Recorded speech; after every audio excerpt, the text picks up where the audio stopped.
ഇറാനിൽ ഇപ്പോൾ അമേരിക്ക ഒരു കരയുദ്ധം നടത്താനുള്ള നീക്കങ്ങളാണ് നടത്തുന്നത്. അതുകൊണ്ട് തന്നെ ഇറാൻ ഇപ്പോൾ അവരുടെ ടാങ്കുകളും കവചിത വാഹനങ്ങളും തുടങ്ങിയ സംവിധാനങ്ങൾ ഇറാഖിന്റെ പടിഞ്ഞാറ് ഭാഗത്തേക്ക് നീക്കിക്കൊണ്ടിരിക്കുകയാണ്.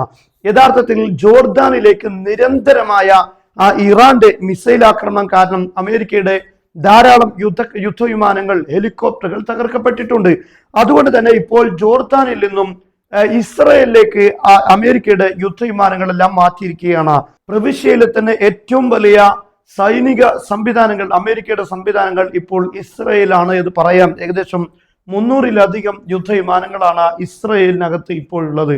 അതുപോലെ തന്നെ മറ്റൊന്ന്, കുവൈത്തിലുള്ള ബൂബിയാൻ എന്നറിയപ്പെടുന്ന ദ്വീപ്, ഈ കാണുന്ന ചെറിയ ദ്വീപ്, ഇവിടെയാണ് മറ്റു വലിയ സംവിധാനം ഒരുക്കിയിരിക്കുന്നത്. ഇത് ഇറാനിൽ ഒരു കരയുദ്ധം നടത്താനുള്ള എല്ലാ നീക്കങ്ങളും ഇപ്പോൾ ബൂബിയാൻ ദ്വീപിൽ, അവിടെ ആവശ്യമായി വരുന്ന ഹൈമാർസ് തുടങ്ങിയിട്ടുള്ള മിസൈൽ സംവിധാനങ്ങൾ, കരയുദ്ധത്തിന് വേണ്ടി ഉപയോഗിക്കുന്ന എല്ലാ സംവിധാനങ്ങളും ഇപ്പോൾ ബൂബിയാൻ ദ്വീപിലേക്ക് അമേരിക്ക മാറ്റിക്കൊണ്ടിരിക്കുകയാണ്.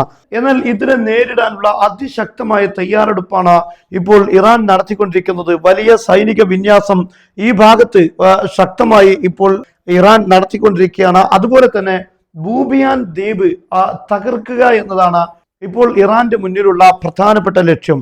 അമേരിക്ക അത്തരത്തിലുള്ള ഒരു നീക്കം നടത്താൻ ശ്രമിക്കുകയാണെങ്കിൽ തന്നെ ബൂബിയാൻ ദ്വീപ് പൂർണ്ണമായും കരിച്ചു കളയുക എന്നതാണ് ഇറാന്റെ പദ്ധതി. കാരണം ഇവിടെയാണ് ഇപ്പോൾ അമേരിക്കയുടെ പ്രധാനപ്പെട്ട സംവിധാനങ്ങളെല്ലാം, മിലിറ്ററി ഫെസിലിറ്റികളെല്ലാം നിലനിൽക്കുന്നത്. അതുകൊണ്ട് തന്നെ അമേരിക്ക ഒരു ആക്രമണം നടത്തുന്ന സാഹചര്യം ഉണ്ടായാൽ തീർച്ചയായും ബൂബിയാൻ കരിക്കുമെന്നതാണ് ഇറാന്റെ മുന്നിലുള്ള ലക്ഷ്യം. നമുക്കറിയാം, ഇറാന്റെ കർഗ് ദ്വീപ് എന്നറിയപ്പെടുന്നത് ഇവിടെയാണ്. ഈ ഏകദേശം കുവൈത്തിനോട് ചേർന്ന് നിൽക്കുന്ന അതിന്റെ ഓപ്പോസിറ്റ് ഭാഗത്താണ് കർഗ് എന്നറിയപ്പെടുന്ന ഇറാന്റെ എണ്ണ സംവിധാനങ്ങളെല്ലാം, അല്ലെങ്കിൽ എണ്ണ സപ്ലൈ സംവിധാനങ്ങളെല്ലാം നിലനിൽക്കുന്ന ദ്വീപ്. അവിടെ ഒരുപക്ഷെ അമേരിക്ക ആധിപത്യം സൃഷ്ടിക്കാനുള്ള നീക്കം നടത്താനുള്ള സാധ്യതയുണ്ട്. എന്നാൽ അതിനെയെല്ലാം ചെറുത്ത് തോൽപ്പിക്കാൻ വേണ്ടി ഇപ്പോൾ എല്ലാ സൈനിക വിന്യാസങ്ങളും സൈനിക സംവിധാനങ്ങളും ഇറാൻ ഇപ്പോൾ ഈ ഭാഗങ്ങളിൽ സംവിധാനിച്ചിരിക്കുകയാണ്.